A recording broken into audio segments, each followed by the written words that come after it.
Hi everybody, thank you so much for joining me. So I'm going to be spending the next 20 minutes or so talking about virtual consultations. So I'm doing this in collaboration with Visionable, who are a health tech company for whom I'm doing some work with, and they recently have launched and are growing their virtual consultation platform. So we gave you the opportunity to ask your questions about virtual consultations, and this Instagram Live is really, it's talking about virtual consultations, some of my experiences and other people's experiences of them. We'll talk about what they are, what are the benefits, what are the challenges, what are the limitations, and also what people can expect when you do have a virtual consultation. So first of all, the first question, what is a virtual consultation exactly? Well, for a virtual consultation in an NHS setting, so whether that is a GP practice or a hospital outpatient appointment, for example, in order to be a suitable virtual consultation, it has to have pause there for a second. Okay, I'm back. So the ingredients that are necessary, that are required for virtual consultation, first and foremost, it's around security. So it needs to be a very secure platform, because obviously these are conversations between a clinician and a patient. And this is the reason why you can't just use Zoom or Microsoft Teams or many of the platforms that we've become familiar with. It does need to be a specialist platform that's got that added level of security to ensure that we're maintaining patient confidentiality. So security is a real big one. In addition to that, it's a place where a healthcare professional and a patient can meet virtually, where the clinician can access the patient's medical records, including any images or blood test results or letters, and also it's a place for providing patient care. So those are essentially the ingredients, and the key thing there is this level of security that's necessary. So question number 2 on my list is, how have you found speaking to patients virtually? Well, first thing to say is it's not something that's completely new to me this year. At my practice, we've always had what we call triage consultations, which are over the telephone, and sometimes we would upgrade to a video consultation. That would be especially patients who are calling up on the day when there aren't any available appointments left on the day, will be put onto a list that we call the triage list. So a doctor like myself, if you're the on-call doctor, will contact the patient and figure out, exactly how to move forwards, whether we need to create a new appointment for them to come in, whether they can go to what we call the hub, or whether we can sometimes deal with the problem virtually. So it's not completely new, but of course this year, as GPs, our work has changed significantly in that we are doing many, many more consultations virtually, and at one point in the height of the pandemic, it was almost all consultations were being done virtually. So how have I found it? Mixed reviews. I think the first thing to say is I've realised that can be done. So much more of our work can be done via remote consultations than I would have previously thought possible. But of course, not all of it. For a number of reasons, I've preferred doing a lot of virtual consultations, and I think it's been easier for them to get an appointment time and the cost of travel. And for me as a GP, for me personally, it's meant I've been able to manage my workload a bit more easily. Sometimes the pressure of having patients sat in the waiting room if you're running late can make you feel really stressed. So actually not having that pressure, it's one less stress that's been upon us. I think that speaking to my colleagues as well, the majority of my colleagues do believe that there is much more of a role for virtual consulting than we previously realised, and that would be supported by a BMJ survey. So a BMJ survey, British Medical Journal, found that 9 out of 10 doctors believed that they would want to continue doing more virtual consultations in the future. And currently there's an NHS England review going on to look at what the impact has been of GP remote consultations. So I think, it'd be really interesting to see what the actual impact has been. And I think the truth is, it'll be some time before we really know what the true impact has been from the increase in virtual consultations we've been doing this year. I did put out a poll on my Instagram yesterday, and interestingly, the clinicians who responded, the question I asked was, have you found virtual consultations a struggle or have they worked well? And it was about 50-50, which I thought was really interesting. I would have thought it would have perhaps swayed more in the favour of having worked well, but actually if you'd have asked me a year ago, I would have thought it would have swung more in the favour of it being a struggle. So interesting that was about 50-50. I asked patients, everyone, us, including the clinicians, have you had a virtual consultation? Again, about 50% of you said yes. Keep losing connection there. I'm back. What was particularly interesting was the majority of those comments were really positive. People found it was more efficient. People found it, it was better for their time. It was more convenient. Some people said that they were able to talk about things. Particularly interesting, because I think we tend to think of mental health consultations as consultations which are better done face to face, but actually a number of people said they felt more able to have a consultation about their mental health remotely, and more able to open up than they would have done in person. Very interesting. Also interesting that mental health support, so a lot of counsellors, a lot of CBT therapists, a lot of mental health therapists remotely and do report that it is as effective. So it's really interesting there. But also quite a few of you saying that despite it being more efficient and more convenient, you still prefer face-to-face. So I think a lot of people out there, the preference is still face-to-face.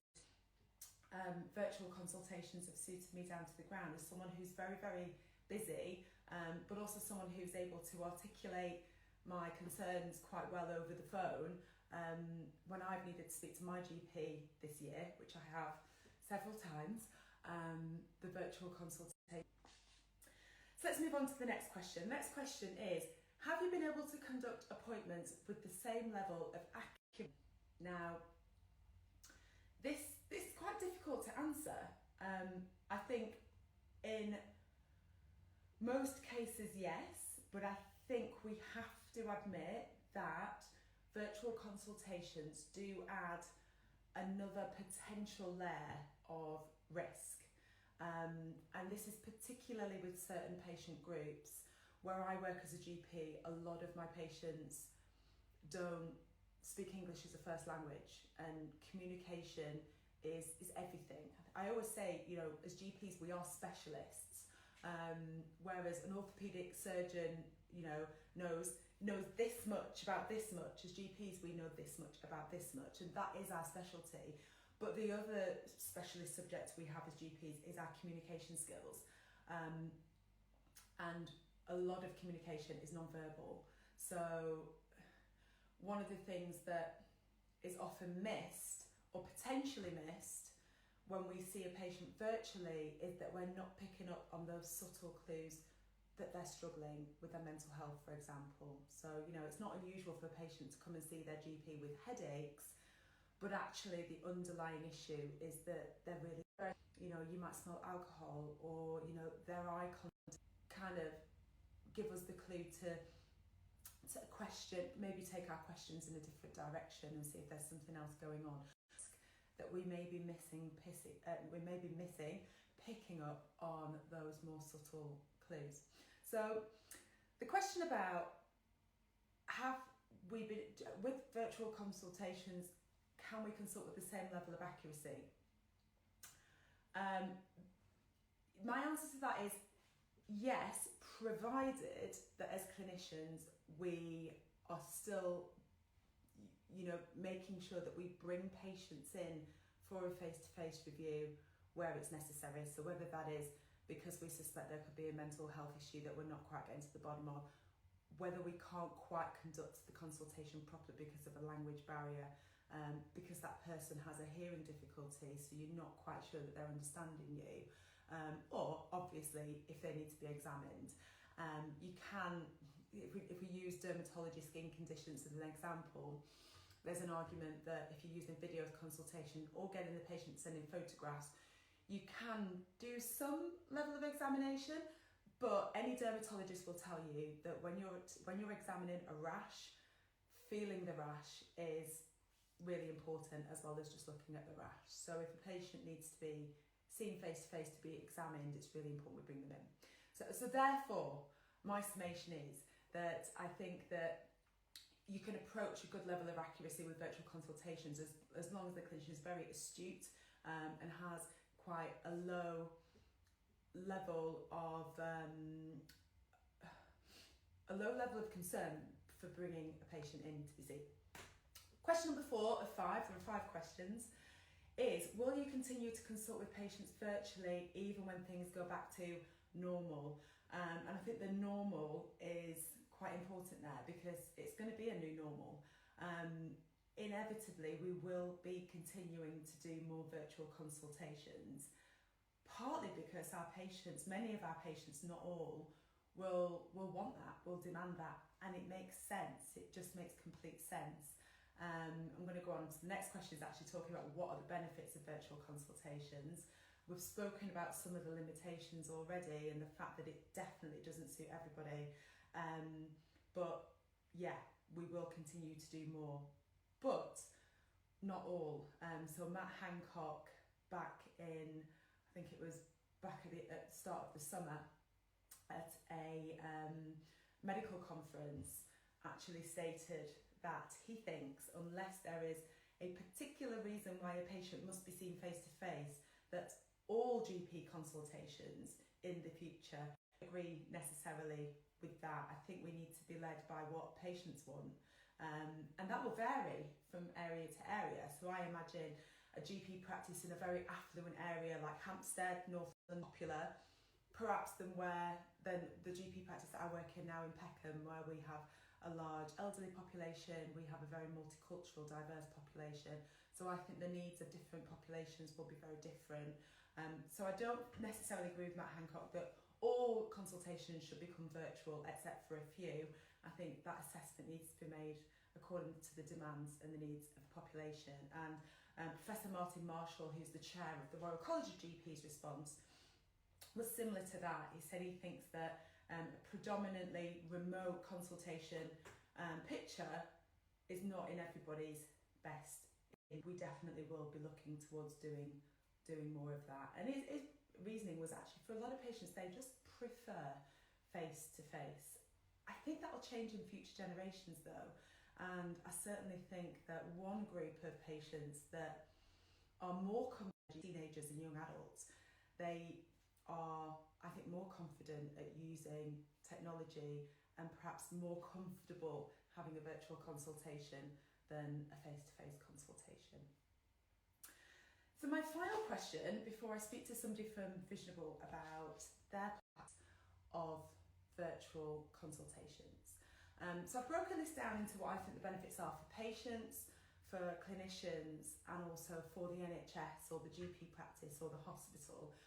So for patients, the really obvious ones are that a virtual consultation, it saves them having to travel to the hospital, saves them time, saves them having to take time off work, having to get childcare, and saves them the cost of travel. We all know that hospital car parks are particularly expensive. And for a lot of patients, depending on where they live, that can be a whole half a day or even a consultation virtually. So it's a huge benefit to the patient and to the wider economy. Virtual consultations in many ways mean that patients may be able to get their consultation quicker, so increasing accessibility. And obviously incredibly important this year, it means it's maybe in at-risk groups have perhaps not felt that confident, one, travelling, especially if that's public transport, and two, being in a hospital. So this has provided a way for patients to feel very, very safe. We spoke about saving time. And then I think the mental health, people feeling more comfortable accessing care for mental health virtually, remotely, rather than in person. And I think it's improved accessibility for young people as well, who perhaps don't necessarily feel that confident coming to see their GP. One of the other benefits that was reported actually in my Instagram question, doctor is more engaged. They feel that they have more eye contact. And it made me think about that for a minute, because often, you know, as doctors, we are talking to our patient and then we're looking this way.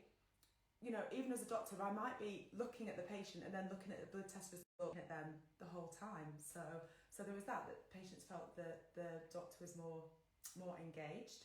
And I think, you know, the big downside is just to prefer face-to-face, and we can't ignore this potential added element of risk. Benefits to clinicians: potentially saves time. It doesn't save a lot of time, but I think my 8-hour day is more like a 9-hour day sometime. It saves the time. It doesn't sound like a lot, but actually the time of sometimes patients coming into the practice, coming in and out of your room, might be waiting. Now, if I'm seeing, that doesn't seem like a lot, but if I'm seeing 40 patients a day and it takes 1 minute extra if a patient is there, that's additional 40 minutes. That's 4 more patients that I can see in that day. So it's not a huge difference. And one of the people who commented on my question was that they think patients think that as clinicians, now that we're doing remote consultations, we're just chilling out and drinking tea. We're not. We're still just as busy. But it does save those few little short, precious few minutes, I think. One of the things that I find is particularly helpful is that we can multitask more. So when we're speaking to our patient and we're looking at them and we're making eye contact, really important to remember actually to look at the webcam as well when we're doing that, rather than looking at our actual patient when we're speaking to them. But we can be typing at the same time. We can be actually looking at blood test results as we're talking through them. It just makes it a little bit more easy to be multitasking on the call without losing rapport with the patient. It just gives you that little bit more flexibility. Again, speaking as a GP, some consultations are only 5 minutes long. They only need to be 5 minutes long. It's simple, it's straightforward. It's like, I don't know, a fungal toenail infection or something. Other consultations are 20 minutes, sometimes 30 minutes, and they just have to be that long because you have a patient sat in front of you who has complex needs, and there's nothing you can do. That consultation has to be 20-30 minutes. When you have patients in the waiting room, and it's that added pressure of knowing you're running over, you know, the patients out there are sat there twiddling their thumbs, waiting, probably getting it just feels more flexible, that it's less stressful if your consultation runs over, and you can catch up when the consultations are shorter. Finally, the benefits to the NHS or the GP practice or the hospital, reduction huge. We know that DNAs, when patients don't attend, are a huge cost to the NHS. And then cost effectiveness in other ways as well. If you're doing your consultations virtually, remotely, actually the number of additional staff that you need, reception staff, particularly in hospitals, may be lower. So cost savings to be there and efficiency. So that this is the be-all and end-all of everything. Certain groups of patients prefer a face-to-face appointment, and therefore we should be looking to make sure that those are accommodated where necessary, and we need to make sure that we're ensuring there isn't this added element of risk. So that's all about virtual consultations, particularly through the eyes of a GP. Me, Adam from Visionable, to talk a little bit about Visionable's platform, virtual consultation platform. So the Visionable platform is now up and running in over 100 NHS organisations.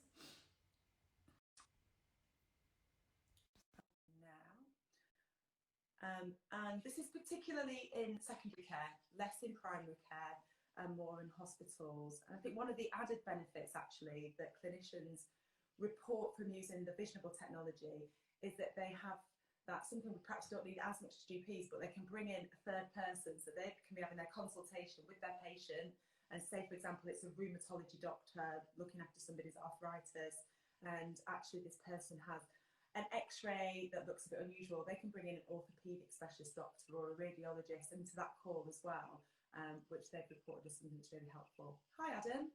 Hello there, how are you doing today? I'm good, how are you? I'm not too bad, thank you. Great. So it'd be good to speak a little bit about the Visionable virtual consultation platform, which I know is now in over 100 NHS organisations being used, had some really great feedback. What sort of feedback have you had from clinicians about the benefits of using this platform? So I suppose some of the key benefits, of course, are the actual effect that it has on patients primarily. I mean, some of the things that you mentioned in your talk just now in regards to patients not having to travel to the hospital or to the care location, that can have a really positive impact on them, especially in some cases of mental health, because of course it means that they can be in their most comfortable setting effectively, rather than having to go to a hospital and wait and things like that.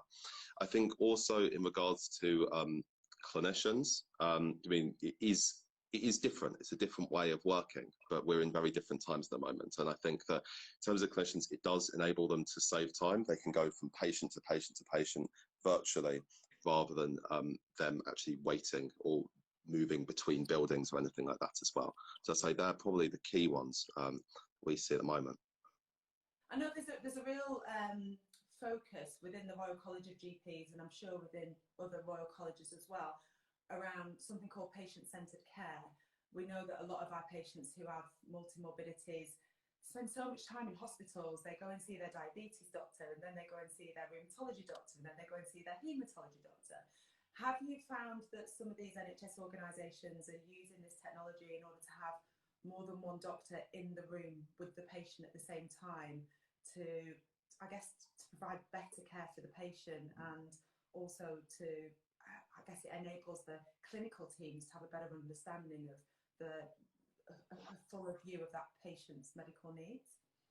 Yes, so I mean, there are examples that we have in which we do have multiple clinicians and different opinions in there, in a sort of almost a mini MDT sort of type of scenario as well.